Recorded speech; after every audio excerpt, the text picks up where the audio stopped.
The National Federation of Independent Business, the nation's powerful lobbying arm for small businesses, has come out against the newly released GOP tax plan, saying that it leaves too many small businesses behind, per the WSJ.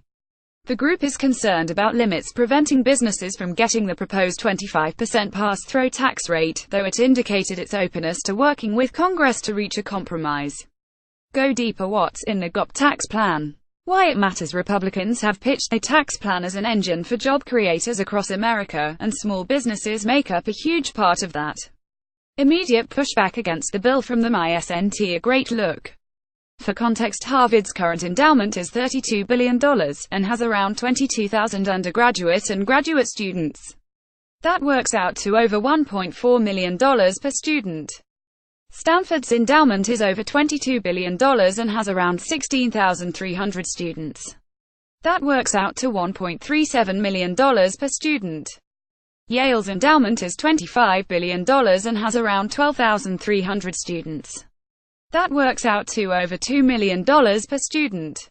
The bill does allow schools to subtract assets that are used directly for education, although that wouldn't be nearly enough to exempt the aforementioned schools nor their many peers.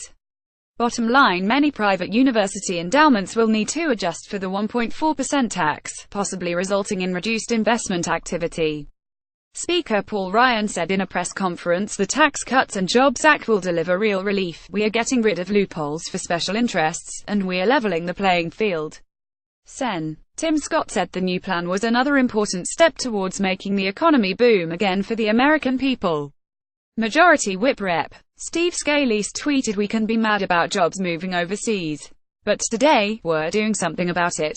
This tax reform bill makes America competitive again." Sen. Patty Murray tweeted, "Not surprised, but disappointed Republicans are moving forward with their partisan plan to raise taxes on workers and middle-class families." Since Bernie Sanders and Elizabeth Warren said the three biggest beneficiaries are going to be the giant banks, multinational corporations, and wealthy foreign investors. Sanders said nobody believes that what the Republicans are talking about makes any sense at all. Rep. Seth Moulton tweeted at GOP tax cuts for the rich will bankrupt our country and it's the grandkids of the middle class who have to pay it back. Two Russian-sponsored Facebook pages organized two rallies, one to stop Islamification of Texas and the other to save Islamic knowledge, in front of the Islamic Dawah Center of Houston at the same time last year, according to some of the 3,000 Russian-linked ads released by lawmakers Wednesday. Why it matters. Russian actors used social media not just to meddle in the 2016 election, but to sow division. Facebook, Google and Twitter were all on Capitol Hill this week taking tough questions about how they let such activity occur, and how to prevent it in future. What she found an agreement between the Clinton campaign and the DNC, specifically a joint fundraising agreement between the DNC, the Hillary Victory Fund, and Hillary for America. Brazil writes that this agreement allowed Clinton to control the party's finances, strategy, and all the money raised. It even allowed Clinton's campaign to decide the DNC comms director, and her headquarters in Brooklyn was given authority to make final decisions on all mailings, budgeting, data, staffing and analytics. When Brazil found out, she called Bernie Sanders to tell him the news. "I urged Bernie to work as hard as he could to bring his supporters into the fold with Hillary, and to campaign with all the heart and hope he could muster," she wrote.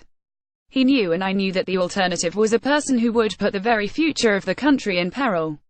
I knew he heard me. I knew he agreed with me, but I never in my life had felt so tiny and powerless as I did making that call." The details typically, as Brazil notes in her article, the DNC Victory Fund is for whichever candidate becomes the party's nominee, but Clinton's campaign was controlling it even before that happened. Individuals can only make a maximum campaign contribution of $2,700. Those who had maxed out the limit could write another check for $353,400 specifically to the Hillary Victory Fund. That broke down to $320,000 for the Victory Fund across 32 states and $33,400 to the DNC. Aside from the battleground states, the rest transferred their money to the DNC, which was then transferred to the Clinton campaign headquarters in Brooklyn. The WikiLeaks emails, which were released right around the convention in July, revealed Hillary's campaign was grabbing money from the state parties for its own purposes, leaving the states with very little to support down ballot races, per Brazil. Brazil blames Debbie Wasserman Schultz, who had not been the most active chair in fundraising. Debbie was not a good manager. She hadn't been very interested in controlling the party, Brazil wrote. The tax plan released Thursday by House Republicans would maintain the carried interest loophole, which benefits managers of hedge funds, private equity funds, venture capital funds, real estate funds and other types of investment partnerships. Why it matters. President Trump had pledged to change this tax treatment during the campaign, and Treasury Sec. Steve Mnuchin has reaffirmed that pledge repeatedly, at least in regards to hedge funds. White House Chief Economic Advisor Gary Cohn has said the same. Facts matter. Taxing carried interest. The House's newly released tax reform calls for the child tax credit to be expanded from $1,000 to $1,600 per child, which some Republican lawmakers have said isn't enough.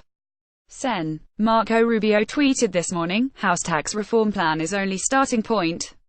But $600 child tax credit increase doesn't achieve our POTUS goal of helping working families. Why it matters. Let the tax fight begin.